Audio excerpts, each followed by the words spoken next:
On the opposite side of Park Avenue in Manhattan stands a small, unassuming building.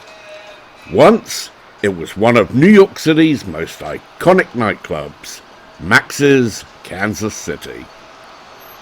From the moment it opened in 1965, it became a magnet for artists, musicians, and cultural pioneers. In its early years, Max's was synonymous with Andy Warhol and his entourage.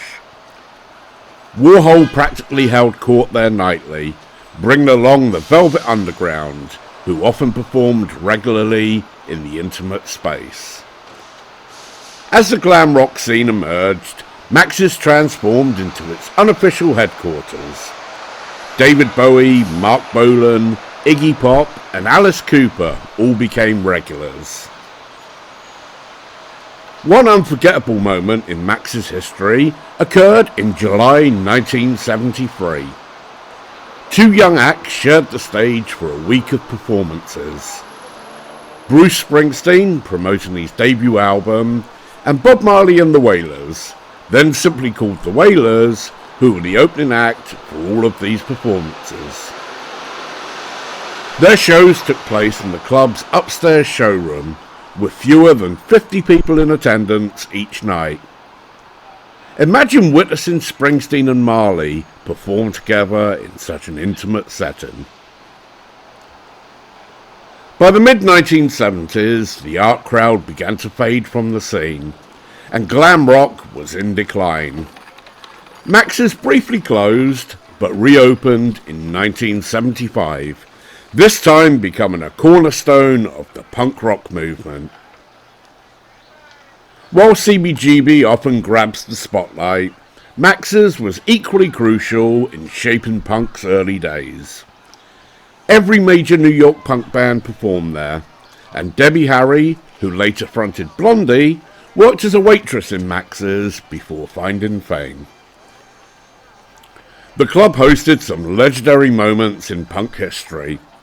After the Sex Pistols disbanded, Sid Vicious played all of his solo gigs at Max's. Devo also graced the stage, once introduced by none other than David Bowie. And for me personally, there's a special connection. The first band I ever saw as a teenager, back in Swindon, England, Crazy Cavern and the Rhythm Rockers, they also performed at Max's. Max's Kansas City closed its doors in 1981, but not before hosting one final legendary show. The headliners, Bad Brains. The opening act that night was a fledgling New York group called the Beastie Boys. The sheer talent that passed through Max's Kansas City is astonishing. It was more than a venue, it was a cultural hub, a place where legends were born and stars gathered to witness history in the making. While I've only scratched the surface of the artists who performed there, the list includes everyone from Emmylou Harris to the Talking Heads.